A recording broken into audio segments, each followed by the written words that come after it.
ninka soo weerartamay ee dagaal ilaa waddanku magaaladu waa deganayd magaaladii deganayd hadday dagaal qaadaan laascaana dagaal kama dhiceen ee meel kaluu ka dhici lahaa haddaan dhihi lahayn maanta burcuu dagaal ka dhacay dhulbahantaa weeraray laakiin haddii laascaana dagaal ka dhacay inuu soo weeraray muuse biixi mashaki baa kaaga jira qolamaata مليون قرة حيوك سلام qolamaata خير وقوي ساق قرحج okay dagaalka sool maanta lagu qaaday ka sheekee وخلط okay أنكو برتوان يا soo dhawow horta مليوني horta maama habre adiga kulaaleeg ama waxa weey odayaal ka waaweyn baa inta halkan ku soo qabsan bay koorayaan maama مليوني bal مليون qurxay maxay u diiday wali dadka horta xasana waa sax maanta ay too kale iska ogolahay maamadanimadee maanta dagaalka muuse biixi caruurihii reerood uu ku baabi'iyey ee guri dad leeyahay ugu soo duulay idinka waad ogtiin horuu dambi idinka galay maantana laascaanuu ka galayahay ka sheekee mayeen arrintaas horta Somaliland qabiilo badan baa runtii taga reer kasta wixii maslaxada reerkooda ee maartay waa ka arrinsan karaan laakiin dagaalka waxa weey reer laascaanood inay waxa weey mar deegaanka dhulbahante reerka iskale inay waxa weeyaan masiirkooda ka hadlaan oo hadii loo tashtaan oo isu imaadaan xaq bay u leeyihiin horta ma garata wixii shalay waxa weeyaan isaa ka dagaalamay in waxa weeyaan maanta dhulbahante loola yimaado annagu khalad cad oo aan geed lagu soo qabano aragnaa waliba qolyahaygan milyoonay xaqaygan wadani annagu haddaan wadani nahay reerka waxa weeyaan masiirkooda ka hadlayaan horta garay gardar waa wadanaa oo haddii ay Somaliland Soomaaliya horta ku maamada dooro qorqabasho biyo kuma aragto dadka deegaanka leh xaq buu leeyahay waxa weeyaan wixii iyaga wadanaya ka hadlaan haddii ay Somaliland waxa weeyaan la sii joogayaan iyo haddii waxa weeyaan ay ka tagayaan oo iyagu meesha ay dantoodii maslaxadooda ka gartaan ay aadayaan ma garata marka muhiim ah hadaa warka soo koobo haddii waxa labada dhinac waxa wala la soo weeraray laakiin xaqiiqada ilaahay baa og oo inagu meesha ma joogno qurba joog baynu nahay milyoonay ma garata maya annagoo qurba joog ah haddana nin gurigiisii fadhiya oo macawisley weeye dhulbahante waa dadkaas aan ciidan ma haystaan waa dadkaas waddanka dadkii iska lahaa baa waddankii fadhiya okay u kaadi ninka soo weerartamay ee dagaal ilaa waddanku magaaladu waa deganayd magaaladii deganayd hadday dagaal qaadaan laascaana dagaal kama dhiceen ee meel kaluu ka dhici lahaa haddaan dhihi lahayn maanta burcuu dagaal ka dhacay dhulbahantaa weeraray laakiin haddii laascaana dagaal ka dhacay inuu soo weeraray muuse biixi mashaki baa kaaga jira horta meeshan yani Somaliland ilaahan kugu dhaarshay xaqiiqad ku qaadin faktigan ka wada hadlaynaa qadiyad ma qaadsi arrintan waa siyaasad horta ma fahanti siyaasad ma ahane waa jinsi nacayb ma aha siyaasad lama dhihi karo siyaasad hadday tahay waddankan isaaq keliya baa madaxweyne ka noqda idinka waa soo noqoteen haddaa garxajis tihiin okay ukaadii dhegayso Abdiraxmaan Tuur baa soo noqday habar jecel waa noqota Siilaanyaa soo noqday habar awal maanta way tahay intaqaana habar awal hore way u noqotay marka waxa dhulbahante iyo warsangeli daarood ahaan baa loogu diiday inay madaxweyne u noqdaan marka runta haddaynu ka wada hadalno Somaliland idinku haddaa rabtaan ishaysta oo maadaama idinku aad markaad xilkii idinku haddaad tihiin qoonka ninka la yidhaahdo ciro la idinka hor istaagay koobkii la idinka xoog badnaaday ama dhaca lagu qaato ama tuugaha lagu qaatay idinku mucaarad baa noqoteen laakiin haddana at the meantime idinku horaad u soo qabateen xilka haddii kalena isaaq ahaan baaba tihiinba oo isaaq ahaan baad xilka u qabateen laakiin nimanka dhulbahante iyo nimanka warsangeli ee daarood la haystayaal bay idii ahaayeen waddankana umaba ogolidinba inay xil ay ka qabtaan maba la ogolaba inay madaxweyne noqdaan xil kale maaha inay madaxweyne noqdaan marka taas waxaan u arkaa inay tahay dulmi anigu dhulbahante uma hadli jirinin sababtaan ugu hadli jirin waxay ahayd waxaan maqli jiray walaashaa iskuma hubtida seediga ha colaysan waxaan uga aamusi jiray dhulbahante asagaa kala qaybsanaa oo qaarna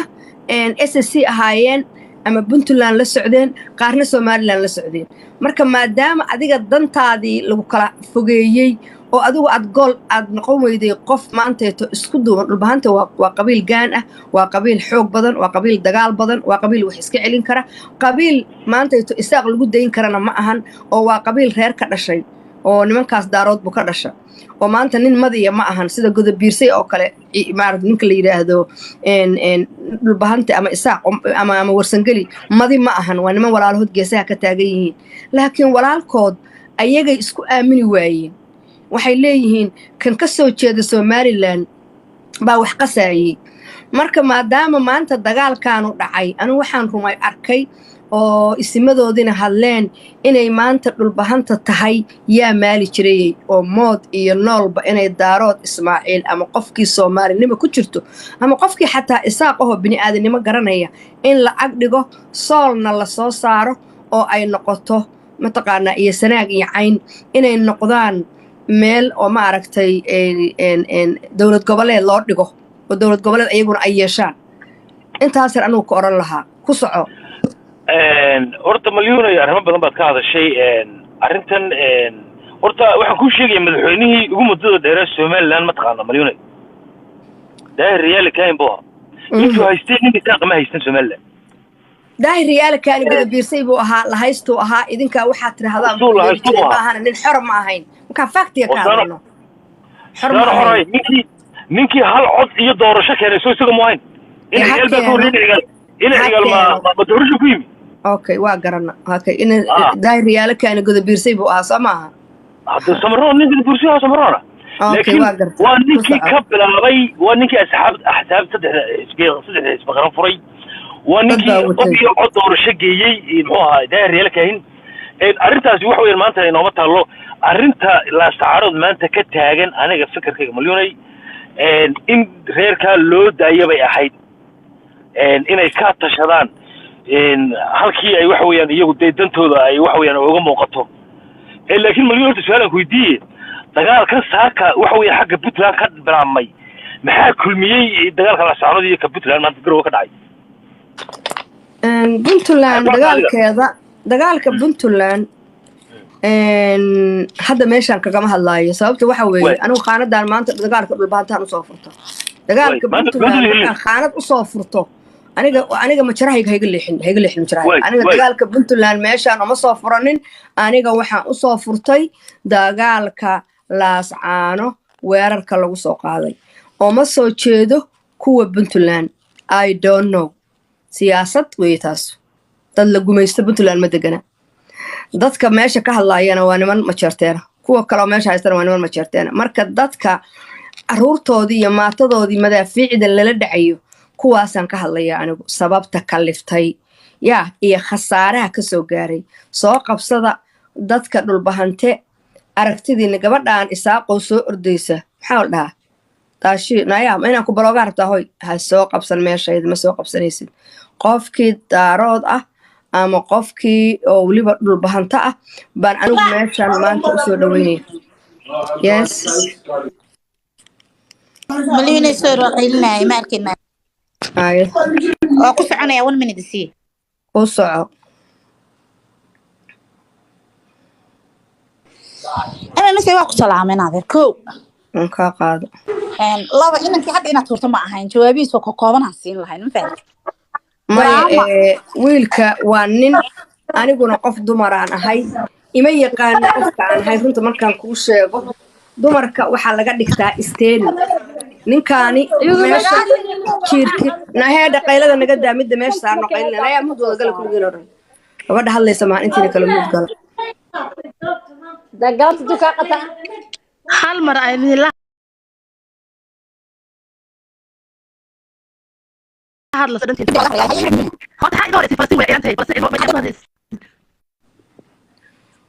على أي حال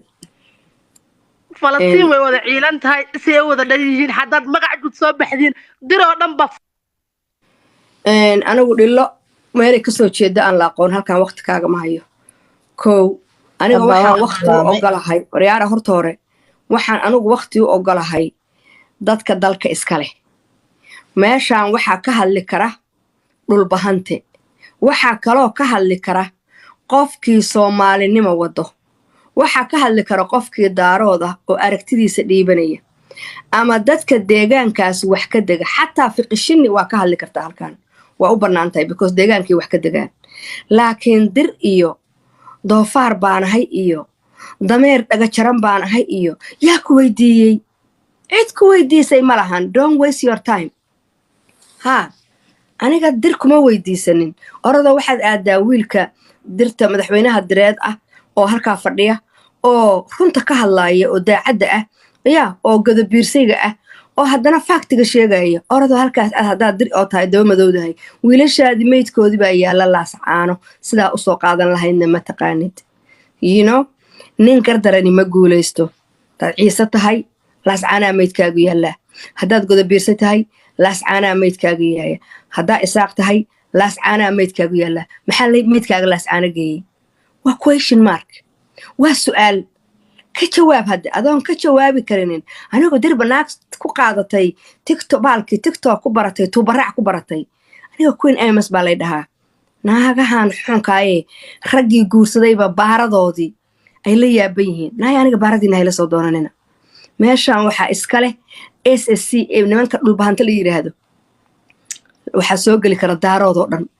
waxaa soo geli kara qofkii isaaq ah oo wanaagsan oo caqligu saliim u ah oo muuse biixi inuu gardaran yahay sheegi karaa.